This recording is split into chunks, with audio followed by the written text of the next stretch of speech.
A military veteran in Virginia Beach claims he was wrongly declared dead by the Defense Finance Accounting Service, or DFAS. So that veteran says his benefits have been suspended and he is waiting for them to be reinstated. Shane Fordham joins us live in the studio after sitting down exclusively with the veteran. Shane.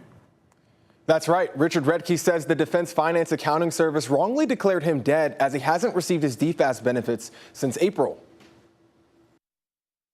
These letters from healthcare providers under the Defense Finance Accounting Service, or DFAS, says retired military veteran Richard Rettke is deceased, when in reality, I'm alive and kicking. Richard Rettke served in the Army and the Navy for a total of 20 years. He says he normally receives benefits from the U.S. Department of Veteran Affairs, the Social Security Administration, and DFAS, but in April, he says he noticed his DFAS payments had stopped. This comes as DFAS, which is a direct agency under the Department of Defense, is potentially facing cuts. As DoD leaders said earlier this year, it plans to cut between 50 to 60,000 civilian employees. Tim Dill, who is performing the duties of deputy under the Secretary of Defense for Personnel and Readiness, says it's about doing what is best for the department, our warfighters, and our mission. I missed two payments. I talked to them on the phone several times when the check stopping coming. Rettke says he then began to receive the condolence letters to his estate back in May, notifying his family that his benefits had been deactivated. Rettke says DFAS notified him that they had received a call reporting his death, but were unable to tell him from who. He also says after he faxed them the necessary documentation proving that he is in fact alive, DFAS notified him that they were aware of the mistake and would work to correct the issue.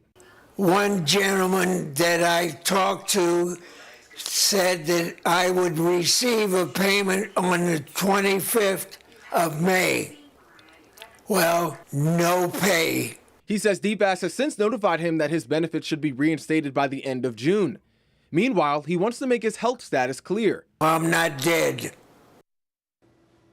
Again, Richard Rettke says the Defense Finance Accounting Service has since notified him that he should have received his benefits by the end of June. We reached out to DFAS for a comment on the matter, but we have not yet heard back.